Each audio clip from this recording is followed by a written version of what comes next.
Henry Thorne was no stranger to chaos. Nexus Prime, an interstellar trade hub known for its riotous bazaars and teeming spaceports, was exactly the kind of place he thrived. The air was hot and thick, hazy with the swirling aromas of fried alien delicacies and engine grease. Multicolored lights from neon signs flickered overhead, casting jittery reflections across Henry's sweat-slicked arms. If one wasn't careful, it was all too easy to lose track of time or one's possessions in this labyrinth of booths, crates, and shouting vendors. But Henry was careful, or at least he preferred to think so. He could handle himself in a fight, and that was often enough. He was prowling along rows of stalls stacked with questionable technology, hoping to find a cheap but functioning power converter for his battered cargo hauler. His well-worn black trousers, made of a synthetic, leather-like material, clung to his muscular legs, and the black fingerless gloves on his hands provided both grip and an air of readiness. His light brown hair, shot through with hints of gold, hung in loose waves to the top of his neck. He wore it casually, but not so long that it got in his way should he need to run or trade blows with one of the less friendly aliens on Nexus Prime. He'd already endured enough friendly misunderstandings in this market to know that trouble lurked just behind every glimmering facade.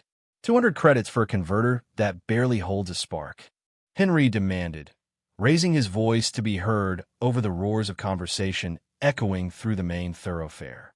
A squat, four-eyed merchant eyed him stubbornly from behind a rickety table. Henry could see the device's battered casing and flickering indicator lights. It was worthless junk, a guaranteed explosion hazard if installed on his ship.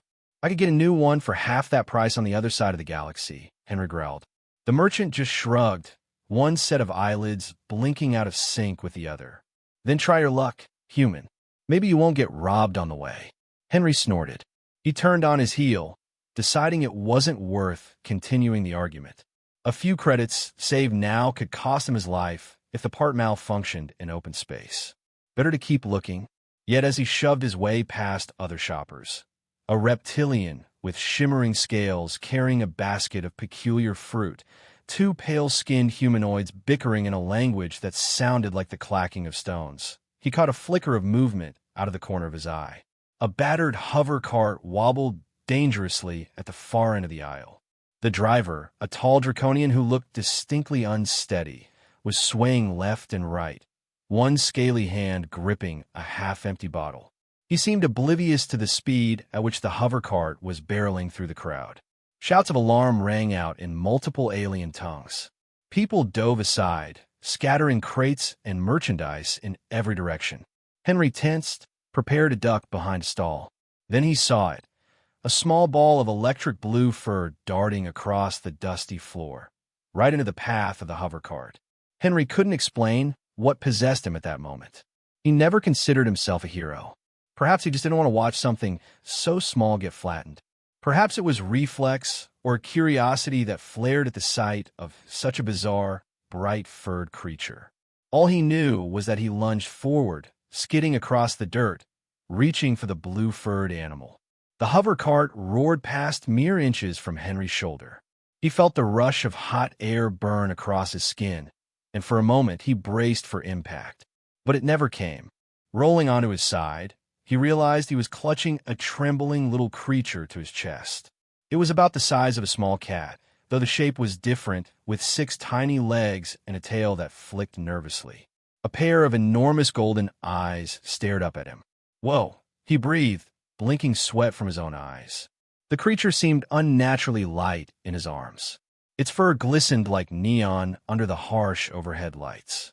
He stood, ignoring the annoyed curses of passers-by who had to swerve around him. You all right, little one? The creature did not mew or squeak. It just stared at him with those unervingly intelligent eyes, as if it were studying him. A wave of quiet passed between them. A second later, Henry noticed 3 rough-looking aliens skulking at the edge of the marketplace. They wore mismatched armor, and each clutched something that looked alarmingly like a handheld scanner. One pointed in Henry's direction. Henry's gut twisted. He was used to trouble, but this had a more sinister vibe. He could have placed the creature back on the ground, walked away, and spared himself what was obviously someone else's business.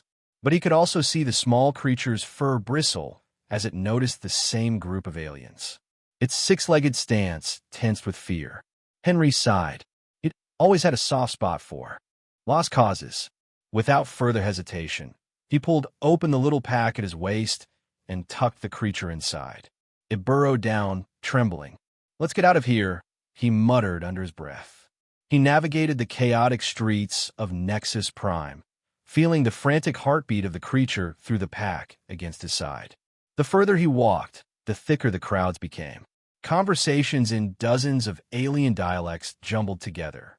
Artificial suns glared overhead, simulating daylight in the megadome that covered this part of the planet's surface. Finally, he made it to the dilapidated building he currently called home, if one could call it that. It was a transient lodging complex where travelers rented rooms by the day or hour. Henry's was on the third level, small and perpetually smelling of old spices and stale heat. He entered, kicked the door shut behind him, and gently lifted the creature from his bag. Setting it on the unmade bed, he studied it more carefully. The electric blue fur looked plush, but was slightly matted with dirt. The six legs ended in soft pads. The creature's ears were triangular, swiveling with an almost comical effort to take in every sound, and its large golden eyes never left him. "Okay," Henry said, still half out of breath. "What's your story?" The creature blinked. It shifted its tiny paws, tilting its head. Henry almost laughed. It really was kind of adorable in a strange, otherworldly way. Yet the way it stared at him felt uncomfortably human. Intelligent. He noticed it kept glancing at his door, as though expecting intruders. All right, calm down," Henry muttered. "You're safe here for now. Let's figure out how to communicate, yeah?" He remembered a contact he had in the black market district, Dex, a Tyrellian who specialized in acquiring and selling illegal tech. If there was one place to get a universal translator, it would be from Dex. Henry didn't relish the idea, but the more he observed this small creature, the more certain he became that it was no mere animal. Something in its eyes, an awareness, suggested that this might be a person. And if that was true, he owed it more than a bed and a shrug. He stood. "I'll be back," he said, pointing to the water bowl in the corner, though the creature hardly looked away from him. "Stay here, and don't destroy anything." The moment he stepped out of his room, a knot of worry pulled at his chest. He'd only known this strange creature for a few minutes, yet some protective urge had awoken inside him.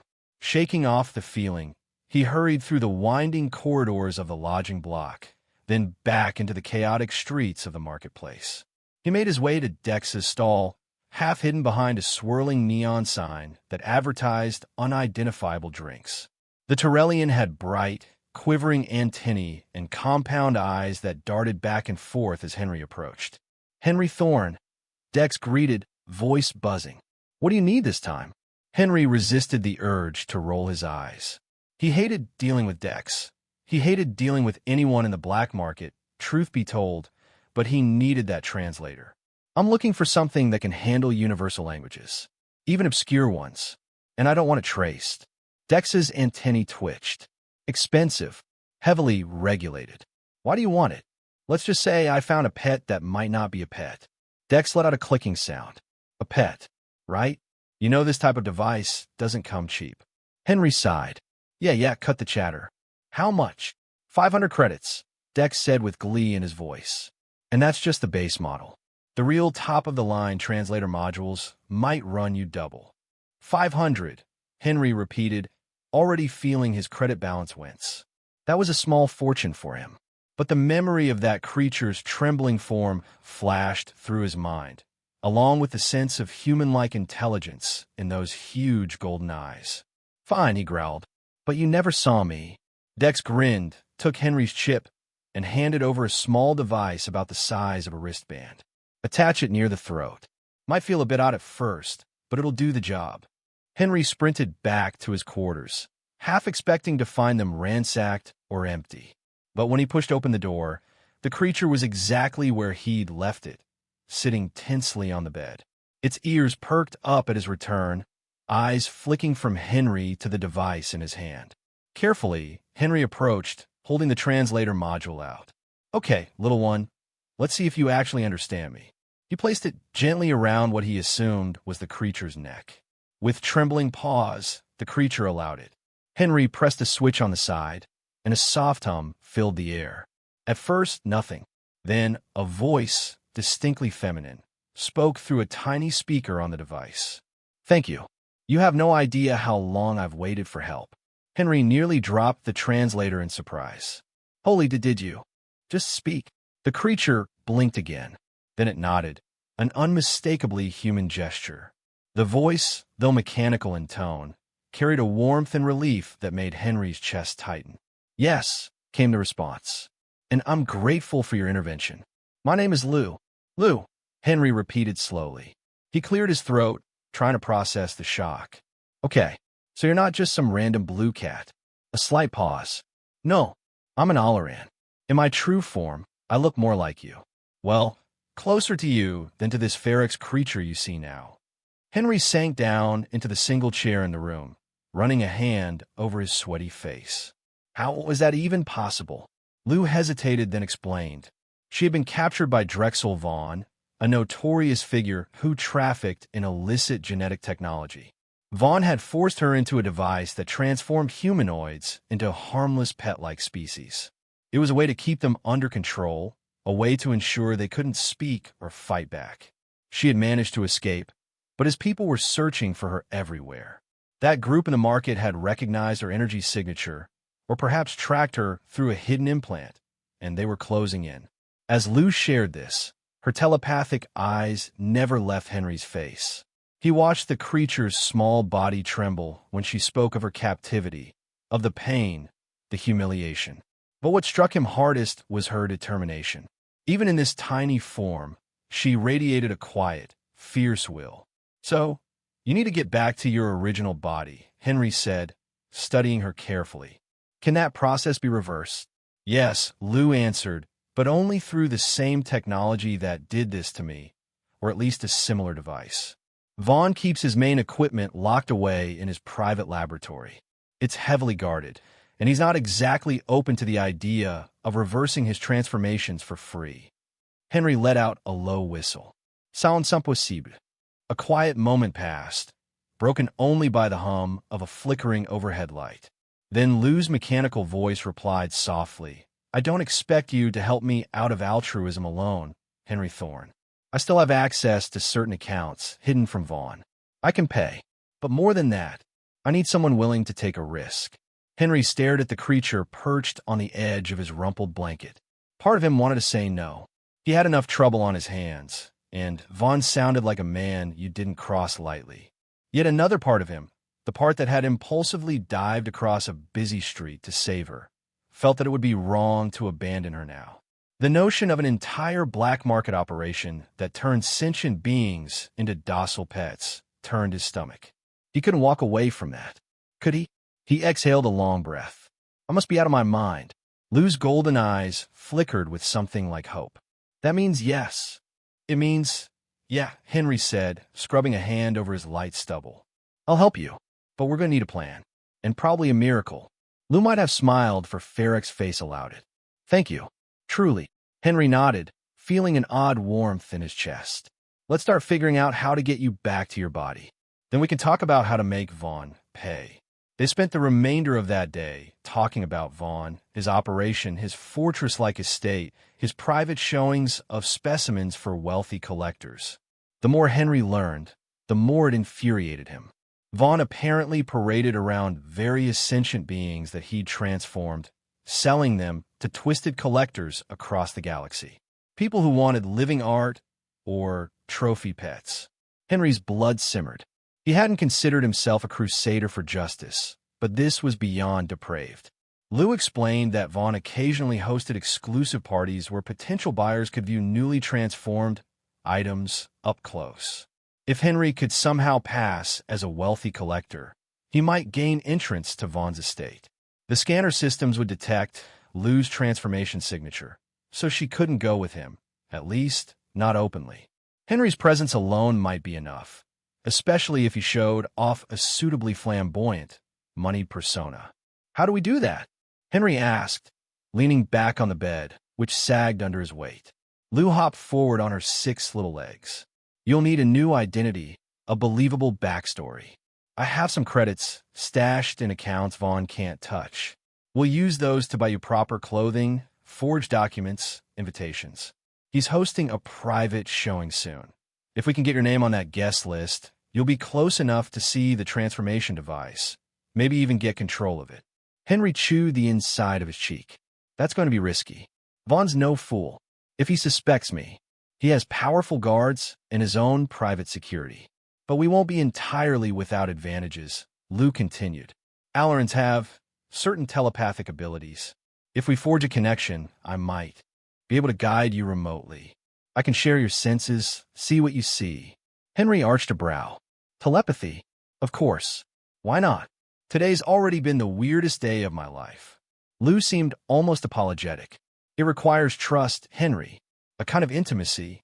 If you're uncomfortable. No, Henry said, surprising himself with the vehemence of his response. No, it's all right. If that's what it takes to get you your body back, I'm in. Lou was quiet for a moment. Then the small mechanical voice whispered, Thank you. That night, Henry found it impossible to sleep. He lay on the bed, arms folded behind his head, while Lou curled up on the pillow near his shoulder. He could feel her warmth, even though she wasn't quite touching him. The city sounds outside eventually died down, leaving only the hum of overhead fans and the whir of distant engines. In the stillness, Henry asked, What did you look like? I mean, before. Lou hesitated. We Allerans are humanoid, somewhat taller than humans, with skin that has a faint luminescence in dim light. Our hair is commonly silver-white. My eyes remain the same color you see now. We have a certain grace, I suppose. A note of wistfulness entered her voice. To be forced into this shape, it's humiliating. But more than that, it robs me of the ability to speak or even move in the ways I once did. Henry turned his head to look at the small creature's golden eyes. You'll get it back, he said quietly. I promise.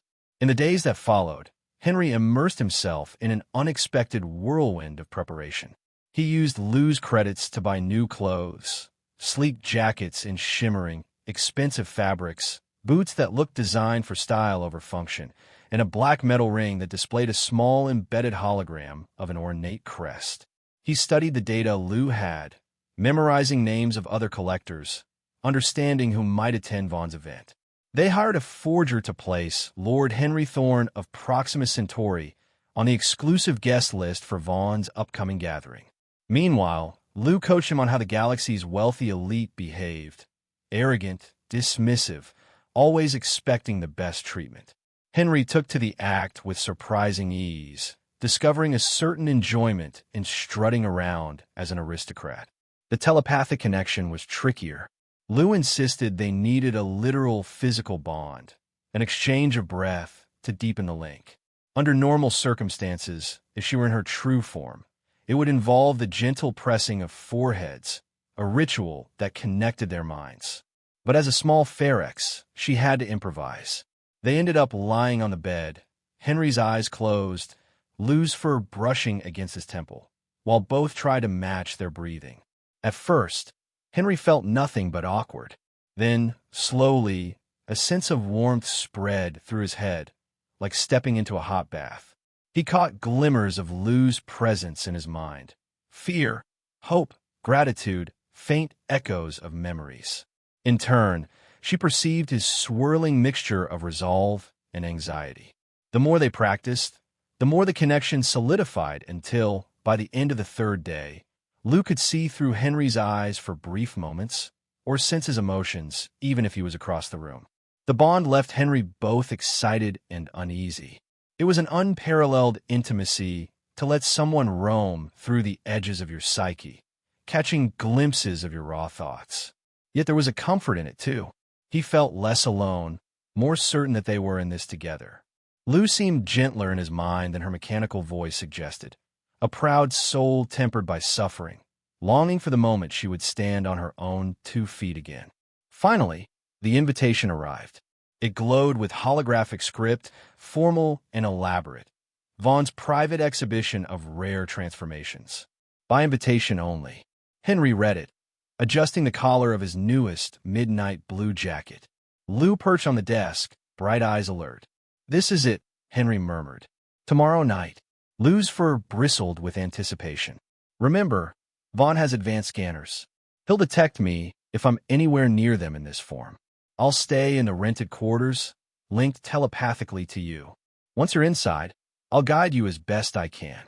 Henry didn't like the idea of leaving her alone again, but they had no alternative.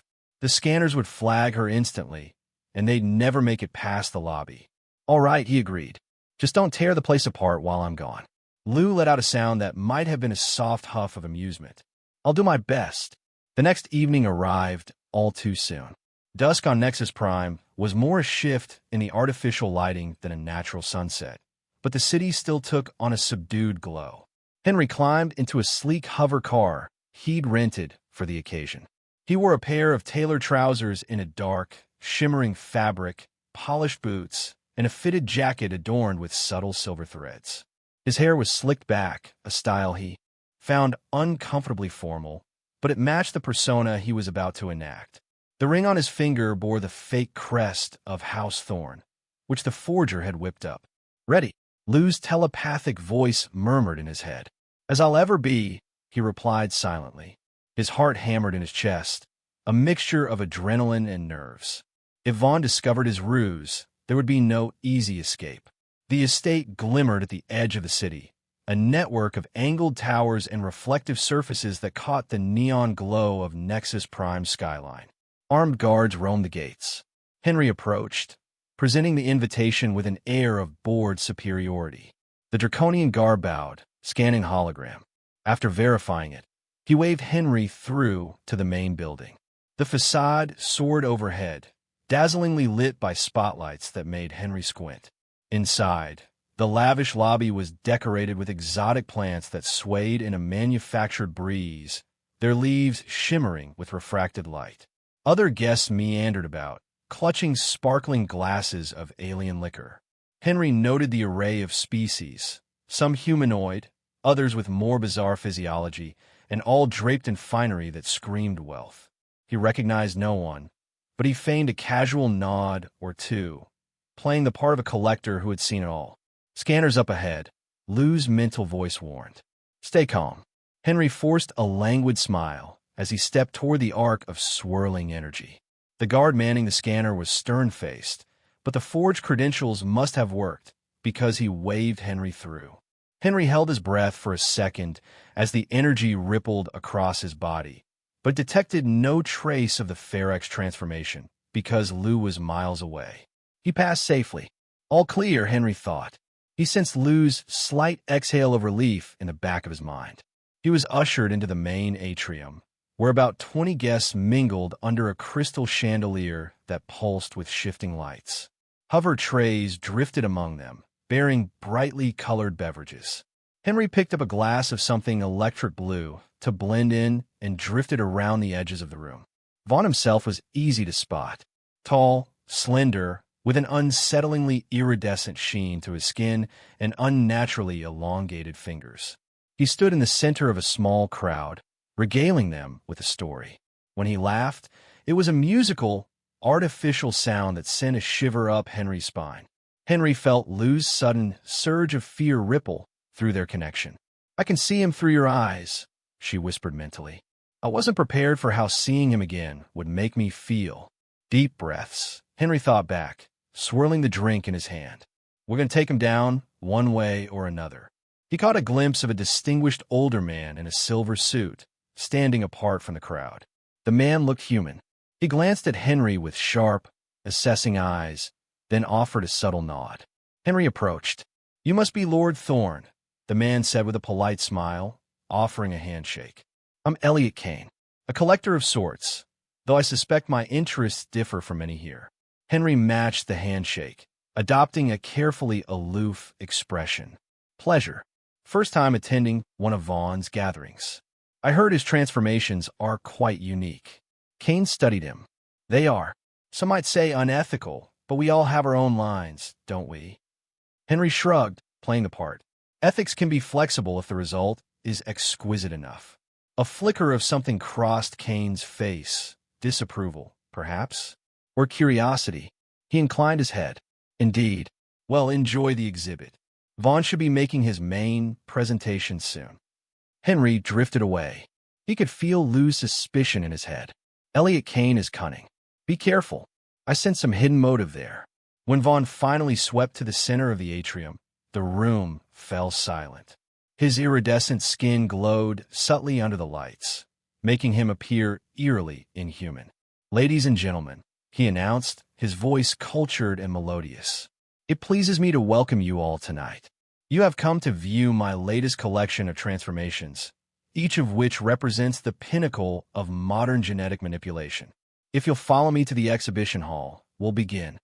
The group moved as one through elaborate doors into a corridor lined with living sculptures, twisted plants that shifted color with each footstep. Henry forced himself to appear captivated, but inside, tension coiled in his gut. Lou's presence in his mind was a steady anchor, letting him know she was with him, watching through his eyes, sharing every nerve-wracking moment. The corridor opened into a large gallery. Display cases stood spaced evenly around the room, each bathed in a pillar of bluish light. Henry felt his stomach lurch as he realized each case contained a transformed being, animals with unnatural coloring, scaled creatures that blinked with near-human intelligence. Even a tiny, winged life form that had once been humanoid, if the sorrowful expression in its eyes was any indication. He tried not to let revulsion show on his face. Vaughn proceeded from one display to the next, describing in detail the original species and the modifications that had been done. His audience murmured in awe. Some looked fascinated, others hungry. Henry gripped his glass so tightly he feared it would crack. Finally, they arrived at a large cylindrical chamber in the center of the hall, covered by an opaque force field. Vaughn placed a slender hand on a control panel, deactivating the field. The glass tube became transparent, revealing a hunched figure inside. Though it was partly hidden in shadows, Henry could see the silhouette of a humanoid shape with elongated limbs and silver-white hair. It clutched its head as if in pain. "This," Vaughn proclaimed, voice ringing across the gallery, "is my latest work of art, a hybrid of Alleran and human DNA, painstakingly combined to yield superior telepathic and physical traits. Imagine the potential, a specimen that combines the best of two species." Henry's pulse thundered in his ears. This was the sort of horror Lou had described. Forced transformations, unnatural fusions of genetic code. He felt Lou's mental shudder through the link, as if she recognized the partial features of her own race in that unfortunate captive. Vaughn continued, "Tonight, I will demonstrate a portion of this specimen's capabilities. And then, of course, it will be available to the highest bidder." Henry silently fumed. He searched for Elliot Kane among the guests and found him edging toward a side door, his expression grim. Whatever Kane's role here, Henry suspected the man had secrets that might prove useful. Meanwhile, guards stood near the walls, lasers at the ready, ensuring no one tampered with the main attraction. Henry spotted the corridor leading off from the gallery, the one Lou had mentioned that would eventually lead to Vaughn's private labs. Just as Vaughn was about to activate the control panel, an alarm pierced the air. Harsh red lights pulsed overhead. A metallic voice announced, "Security breach in Sector 7. All units respond." Instantly, Vaughn's guards stiffened, scanning the room with practiced intensity. Guests gasped, stepping away from the displays in confusion. Vaughn cursed under his breath, his elongated fingers dancing across his wrist console. Henry heard Lou's urgent thought in his head. "Now, this is the perfect distraction. Go." He placed his half-empty glass on a nearby table and slid out of the room with the other startled guests, then turned sharply into the side corridor. The place was deserted. The alarm blared overhead, and from the echo of footsteps, Henry guessed the guards were running to respond to the breach somewhere else in the estate. Possibly Kane had orchestrated it. Henry wouldn't be surprised if that was the man's plan. Either way, Henry was grateful for the diversion. He hurried through a narrow passage leading to a restricted elevator. The control panel blinked for an access code. Henry inserted a data chip Lou had procured, and to his relief, the doors slid open. "B2," he commanded, stepping inside. The elevator hummed downward. Lou guided him mentally. "The lab should be on the east wing of level B2. That's where Vaughn keeps the master transformation device. We need to reprogram it so it can restore me." Henry's breath came faster, adrenaline coursing through his veins. When the doors opened, he found himself in a wide, sterile hallway lined with locked doors. Overhead lights cast a cold white glow. No guards in sight, presumably because of the security breach. He sprinted to the door at the far end, which Lou said would lead to the main laboratory. Inside, the lab was like something out of the nightmares of a mad scientist. Tables covered in half-disassembled machines, tubes of glowing liquids, cages of frightened creatures half-shrouded in gloom. In the center stood the transformation apparatus, a cylindrical chamber with metal prongs extending from all sides. Henry's stomach tightened at the sight of it. "All right," he said under his breath. "How do we do this?" Lou's voice in his mind was steady. "There should be a console on the right side. You'll have to input the override codes I memorized. That will let you set up a new sequence, one that will reverse the changes done to me." Henry hurried to the console. The keys and display were mostly in Galactic Standard, though with some lines of Alleran script. Lou guided him through each step, disabling security locks, unlocking the transformation parameters, loading the base genetic files that matched her Alleran physiology. Henry felt beads of sweat trickle down his brow, heart pounding. The procedure was more complex than he'd anticipated, and he half expected guards to burst in at any moment. Finally, the screen flashed green. "Sequence ready," Henry muttered. "Now we just need you here." A sudden noise at the door made him jerk around, hands fumbling for the laser pistol at his waist. The door slid open, revealing Elliot Kane, alone, but sporting a nasty gash along his temple. He staggered inside, breathing heavily. "You," Henry started, then noted the blood trailing down Kane's face. "What happened?" Kane waved him off. "Took out a guard or two. Don't worry. Vaughn's men are preoccupied. You found the device, haven't you?" He glanced at the console, eyes fierce. "Help me. I need to find my daughter. Alice. Vaughn transformed her." Henry hesitated. "We can't undo transformations without the subject here. Unless, do you know where she's being held?" Kane trembled, pressing a hand to his bleeding temple. "Down the hall, holding cells. B1. He keeps them caged until he's ready to display them. If you can, help me rescue her." Henry's mind spun. He could sense Lou's presence in his head, urging him to stay on mission. They only had a short window. But Lou's own moral compass wouldn't want him to ignore Kane's plight either. "All right," Henry decided. "I'll help. But first, Lou needs to use this machine to get her body back. I have to bring her here." Kane nodded, wincing. "Go. I'll hold off anyone who comes. Then we'll get my daughter." Henry quickly initiated a timer on the device, setting it so it would remain active for the next half hour in an unlocked state, hoping no one would override it. Then he raced out. The estate's halls were chaos, flashing red lights and frantic voices in the distance. He found an unused hover bike near the loading dock, presumably left by a panic guard. He fired it up, soared out of Vaughn's gates, and sped toward his rented quarters across the city. All the while, he felt Lou's tension shimmering through their link. At last, Henry burst into the dingy room to find Lou pacing anxiously in Ferex form. She looked up, golden eyes intense. "Henry, are you okay?" He scooped her up. "We don't have time for details. The device is ready, but it won't stay that way forever." He placed her gently in a pouch designed for carrying small goods and slung it over his shoulder. "Hold tight." Lou nodded, pressing close to him, her fur quivering with fear and anticipation. Henry sprinted back to the hover bike, ignoring the stares of a few onlookers as he tore down the neon-lit streets. In record time, he returned to Vaughn's estate, weaving through a side entrance Lou had identified on a blueprint. The security was scattered, dealing with multiple system malfunctions, a testament to Kane's sabotage, no doubt. He navigated corridors that flickered with damaged lighting. Alarms still blared. When he reached the lab, he found Kane on his knees, pinned by a guard. Two more guards lay unconscious on the floor. Without hesitation, Henry unleashed a stun blast at the guard, knocking the man aside. Kane gasped, collapsing against a wall. Blood stained his once immaculate suit. "Is it set?" Kane rasped. Henry nodded, helping him lean against the console. "Yeah, but we have to hurry. Vaughn's probably on his way." Kane clutched his side. "Alice, I heard them say cell 3. B1. I can't do this alone." "We'll get her," Henry assured him. "Lou first, then we'll free your daughter." He gently lifted the trembling Ferex from his pouch, turning to the transformation chamber.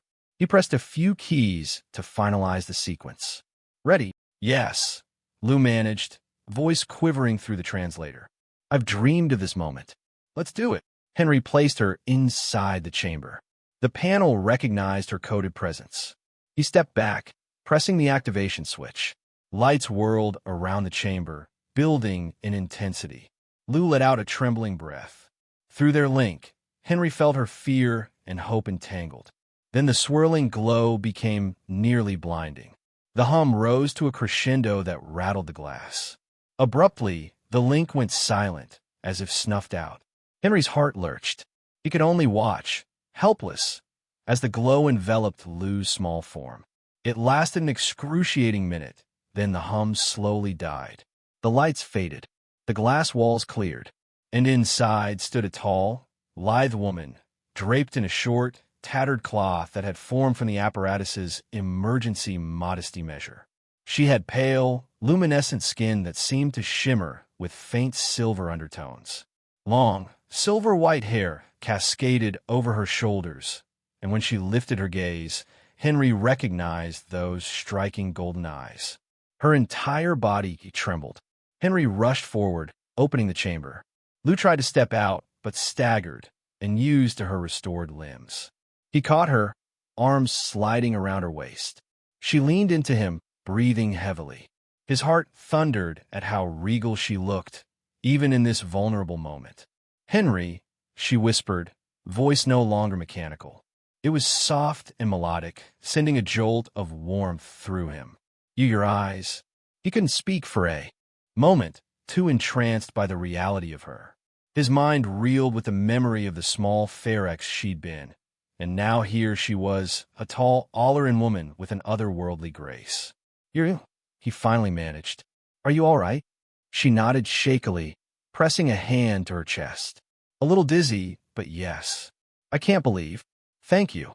The moment was cut short by a hiss of air as the main door slid open. Drexel Vaughn stood there, iridescent skin shining malevolently in the flashing alarm lights. Behind him, four armed guards aimed their weapons. Vaughn's elongated fingers curled in anger as he surveyed the scene. His gaze fell on Lou, then on Henry supporting her, then on the battered Kane. "So it's true," Vaughn spat. "You, the new arrival. Lord Thorne, was it? I suspected your credentials were too perfect, and I see my precious property has returned to her original form." Lou's eyes flared with fury. Henry stepped in front of her protectively, aiming his laser pistol at Vaughn. "She was never your property. Neither are any of these other people you've caged." Vaughn gave a chilling laugh. Such righteous indignation from a two-bit smuggler. "You have no idea the money and influence behind my operation. Even if you kill me, you won't stop it." He gestured to the guards. "Take them. Kill anyone who resists." Henry fired. A guard dropped. Kane, gritting his teeth, swung a makeshift weapon, a piece of metal piping, at another guard's legs. Sparks flew as laser bolts ricocheted off equipment. Lou, still unsteady, clung to the console. The firefight was messy in the confined lab, but the transformation device and tables provided partial cover. Vaughn retreated behind a partition, barking orders into his communicator. Suddenly, new voices shouted from the hallway. A squad of uniformed officers in black and blue armor rushed in, brandishing advanced rifles. On their shoulders, Henry recognized the emblem of the Galactic Security Force. Vaughn's men froze, seeing themselves outnumbered. Two GSF officers pinned Vaughn to the wall, pressing a restraint collar around his neck. Elliot Kane sagged in relief, lowering his improvised weapon. "It's over, Vaughn. Your corruption is exposed." Henry blinked, stepping back as one of the GSF officers helped him to his feet. Another officer recognized Kane. "Sir, do you have the evidence?" the officer asked, ignoring Vaughn's furious sputtering. Kane nodded, his expression grim. "Everything's in the data I extracted. Genetic records, financial logs, it's all there. Vaughn's done." Henry looked at Kane, astonished. You're working with the GSF?" Kane grimaced. "I told you I had a reason to be here. My daughter, Alice, was one of Vaughn's captives, and I've been assembling evidence to bring him down. I needed a distraction, someone to get close enough to confirm the existence of certain technology. Didn't expect you to actually help me fight off his goons." He nodded gratefully at Lou. "And rescue your friend." Henry's tension slowly ebbed. Vaughn roared, trying to lash out with his elongated fingers, but the GSF officers pinned him easily, dragging him away. One of them barked instructions over a comm, dispatching medical units to help the freed captives. Alarms continued to flash, though the danger was clearly over. Lou took a shaky step toward Henry. Even unsteady, she radiated a quiet elegance in her all-around form. A faint glow emanated from her skin, accentuated by the stark lighting. "Henry," she murmured, the corners of her lips lifting in relief. Her voice, no longer funneled through a translator, was softly accented. "We did it." He slipped an arm around her waist, supporting her. "Yeah," he said, voice thick with emotion. "Are you all right?" She nodded, stronger by the moment. A flicker of hesitation passed across her face, and then she let out a small, breathy laugh. "Sorry, it's a bit surreal, standing on my own legs again, seeing you face to face." Henry's heart thundered in his chest. She was beautiful, luminous, and the memory of that small Ferex stared him in the eyes. The bond they'd forged telepathically hadn't faded. He could still feel the echo of her consciousness resonating with his. "I'm glad," he said simply, "that I got to see you like this."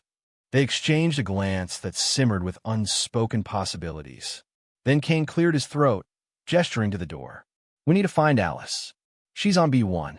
The GSF is searching that level, but I have to be there." Lou inclined her head. "Then let's go." She paused, her gaze flitting to her exposed arms, as though suddenly aware of her minimal attire. "I might need something to wear." One of the GSF officers quickly provided a long coat from a down guard, which Lou donned with a grateful smile. Together, they made their way out of the lab. The corridors were abuzz with GSF personnel. Kane led them to a bank of holding cells. The flickering lights revealed rows of frightened captives, some halfway between forms, all gazing with hollow hope through energy barriers. "Cell 3, Kane muttered, rushing forward. He deactivated the force field to reveal a small, reptilian creature cowering in the corner. Its eyes, though, were human in shape and color. "Alice," Kane whispered, voice cracking. He knelt, carefully extending a hand. The reptilian form shuddered, inching closer to him as though recognizing his scent. Henry's chest constricted at the heartbreaking sight of father and daughter, separated by forced transformation. GSF officers arrived, setting up a portable version of the transformation device that Lou had given them instructions to calibrate. Many of Vaughn's victims were swiftly reversed, including Alice. When she finally reappeared in her human form, dark-haired, slight of build, with a sharp, curious gaze, Kane broke down, hugging her fiercely. She sobbed in his arms. All around them, other rescued captives reunited with loved ones or simply embraced the relief of having their bodies restored. Henry caught Lou's eye, and they shared a look of quiet triumph. Vaughn's vile enterprise was finished. In the following days, Henry and Lou stayed on Nexus Prime, assisting the GSF in bringing Vaughn's operation to light. Lou possessed valuable knowledge of all-in biology, which helped doctors treat some of the more complicated hybrid cases. Henry provided testimony of his infiltration and rescue efforts, though he remained cagey about certain details, like precisely how he and Lou communicated telepathically. Elliot Kane, for his part, thanked Henry repeatedly, offering payment for the trouble, which Henry refused. Kane insisted anyway, transferring a smaller but still generous sum that Henry grudgingly accepted. The real payoff, Henry thought, was seeing those freed individuals walk away from this nightmare. Finally, on the third day, Henry found Lou in an observation lounge near the starport. She had changed into more comfortable attire, loose black pants and a fitted top that accentuated her slender form. Her silver-white hair was tied back, revealing pointed ears, and her eyes glowed softly in the reflection of the viewport. She turned at his approach, smiling. "The GSF offer me a consultancy," Lou said quietly, stepping closer to Henry. "They want an Alleran's perspective on interspecies relations, especially after discovering the scope of Vaughn's crimes." Henry studied her face, drinking in every detail that reminded him she was safe, free, and very much herself. "That's great news." A flicker of uncertainty crossed her features. "But I was thinking, you have a cargo ship, right? You transport goods around the galaxy. Maybe you could use a partner with some connections and a knack for negotiation. I know a few things about forging alliances, especially in multiple star systems." Henry felt a slow grin pull at his lips. "You want to come with me?" She shrugged gracefully. "If you'll have me. I've spent enough time locked in one place. I want to see the galaxy on my own terms. And I don't want to lose touch with you." He chuckled, pulling her gently against him. She rested her hands on his shoulders, and he felt a pleasant shiver run through his body at her nearness. "I can't imagine going back to a solitary cargo-hauling life, not after everything we've been through. We make a good team." She smiled, a hint of that teasing spirit he'd felt through the telepathic link. "We already do." Their lips met in a tentative kiss that quickly deepened. It was a strange paradox, holding in his arms the being who had once been that frightened little Ferex creature. And yet it felt as natural as breathing. The telepathic bond flared with renewed warmth, weaving their thoughts into a tapestry of shared emotion. It wasn't always clear where her feelings ended and his began, but that was part of the connection they'd chosen. When they broke apart, Lou's eyes were bright with possibilities. "Where do we go first?" Henry laughed. "Anywhere. Everywhere. We'll pick up the next cargo job that pays well, deliver it, and see what trouble finds us on the way." Lou pressed her forehead to his, a gesture that came instinctively to her people, and Henry inhaled the faint, fresh scent of her luminescent skin. "Adventures, then," she murmured. "Adventures," he confirmed softly. And so, it was that a woman who had once been trapped in the shape of a helpless blue creature and a man who'd always claimed to look out only for himself found in each other something worth braving the galaxy for. They departed Nexus Prime aboard Henry's newly upgraded cargo vessel. Through the transparent walls of the docking bay, they could see distant stars, inviting them into the vast unknown. Side by side, they launched into the shimmering darkness of space, hearts tangled in a bond that transcended forms, species, and all the boundaries they once thought unbreakable. The first few jumps took them across quiet sectors, dropping off legitimate cargo for once, a warm sense of calm settling between them. And yet, in the hush of the ship's cabin, Henry found himself unable to let go of the memory of that day in the marketplace. He replayed that moment over and over, when he dived to rescue a trembling little animal and ended up holding not just a life, but the key to a future he never imagined he wanted. Sometimes, late at night, they lay in the bunk together, the ship's engines purring beneath them, the only light a gentle glow from Lou's skin in the dim cabin. She would rest her head on his chest, and he'd feel the thrum of her quiet telepathy like a comforting presence in the back of his mind. They would speak about everything and nothing, her home world, the wonders she still hoped to see, the uncertain path ahead. One evening, a few months after their departure from Nexus Prime, Lou was unusually quiet. Henry was tinkering with a circuit board at the ship's small workstation when he sensed her hesitance. He turned, eyebrows arched. "Something bothering you?" She drifted over, folding her arms across her chest. We visited a medical station last week, remember? Yeah, Henry replied, frowning. You had some tests run for lingering effects of the transformation. Everything seemed normal, right? She bit her lip, golden eyes flicking away. Mostly, but there was one result I didn't share with you yet. Henry straightened. His heart pounded. Lou, is something wrong? You're not. The transformation isn't hurting you, is it? She smiled softly. No, it's nothing like that. She reached for his hand, guiding it to the flat plane of her stomach. It's this. Apparently, our DNA is more compatible than we realized. Henry, I'm pregnant. He stood there, stunned, mind whirling.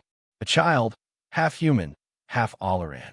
Impossible, improbable, and yet apparently real. Are you sure? He managed, voice thick.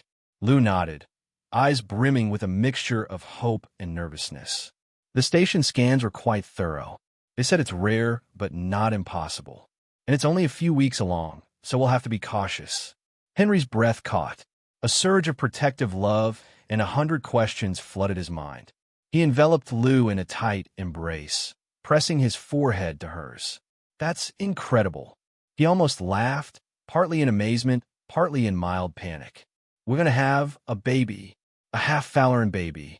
Lou gave a trembling laugh, tears gathering in the corners of her eyes. I was terrified to tell you, but I'm so happy, Henry. Happy, he echoed, cupping her cheeks. I'm overwhelmed, but I'm happy too. I never expected, well, any of this. Not meeting you, not the bond we share, and definitely not a baby. But I want it. I want us. Lou closed her eyes, letting out a relieved sigh. So do I. Their life aboard the cargo ship changed in subtle ways after that revelation. Lou cut back on physically strenuous tasks. Henry found himself glancing at star charts with new caution, avoiding conflict-ridden routes. They would need to find a place safe enough to raise a child, or at least to weather the pregnancy. Sometimes they joked about it. What would a baby with luminescent skin and partial telepathy even be like? But beneath the humor lay real wonder and responsibility. From time to time, messages reached them that Vaughn, behind bars, was still entangled in a massive trial. The galactic media reported daily on his crimes and the fates of those he'd once imprisoned. Henry and Lou contributed statements when needed, ensuring justice continued to unravel the corruption. Even from the outer sectors, they felt echoes of the change that had begun on Nexus Prime. Months rolled on, each jump taking them to new systems where Henry found legitimate hauling contracts, medical supplies, agricultural equipment, occasional VIP transports. Lou used her knowledge of interspecies etiquette to negotiate better deals than Henry had ever managed on his own. The ship's finances flourished. In quiet corners of the galaxy, they discovered pockets of natural beauty, worlds with hidden waterfalls or sky-wreathing dunes. On such worlds, they disembarked for a few days, letting Lou rest and breathe fresh air. Henry would watch her from a short distance, marveling at how the sunlight caught her silver hair and marveling even more at the faint glow in her belly that promised new life. Their closeness deepened further. The telepathic bond, once a tool for infiltration, had become a daily comfort. They could sense each other's thoughts, joy, fear, excitement, like the gentle brush of fingertips at the edges of their minds. Henry discovered that the baby's presence altered Lou's aura in subtle ways. He felt the warmth in her mental voice, a second heartbeat echoing in the background of her emotions. Sometimes it overwhelmed him with gratitude, a sense of belonging he never knew he craved. On one quiet evening, they sat in the control cabin, starlines, stretching past as they cruised at sublight speed toward a planet called Rendaris. Henry leaned back in his chair, and Lou straddled his lap, resting her chin on his shoulder. The console lights bathed them in a soft green glow. You know, Henry said softly, if someone told me a year ago that I'd wind up with an Olaran mate, expecting a child, and focusing on honest cargo work, I would have laughed in their face. I was perfectly content hauling contraband and living day to day. Lou's lips curved in a serene smile.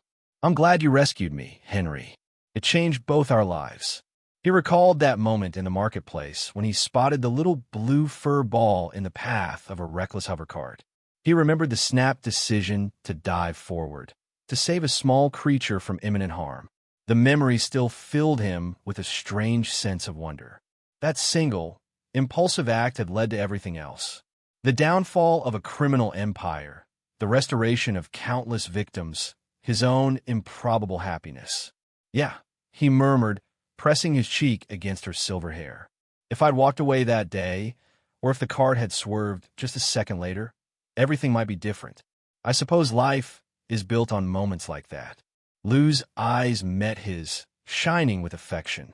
We should think about where to settle eventually. Maybe after a few more months. The baby deserves a stable environment. A planet we can call home, at least for a while. Henry exhaled. Guess I'll have to put down real roots for the first time in my life. Terrifying concept. She leaned in, pressing a light kiss to the corner of his mouth. We'll do it together. He kissed her back, feeling the gentle thrumming of her mind in sync with his.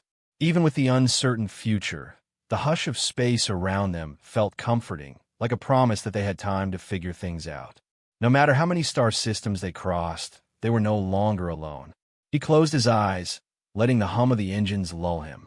In the darkness behind his eyelids, he pictured that day in the marketplace once more.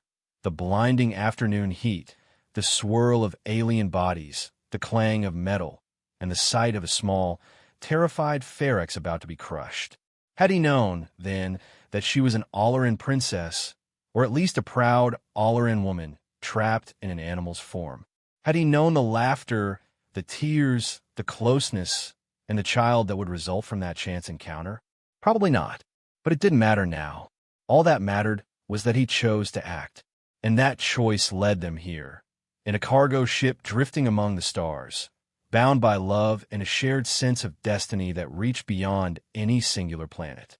He stroked a hand over her back, feeling her breathing slow, and realized that for once in his turbulent life, he felt entirely at peace.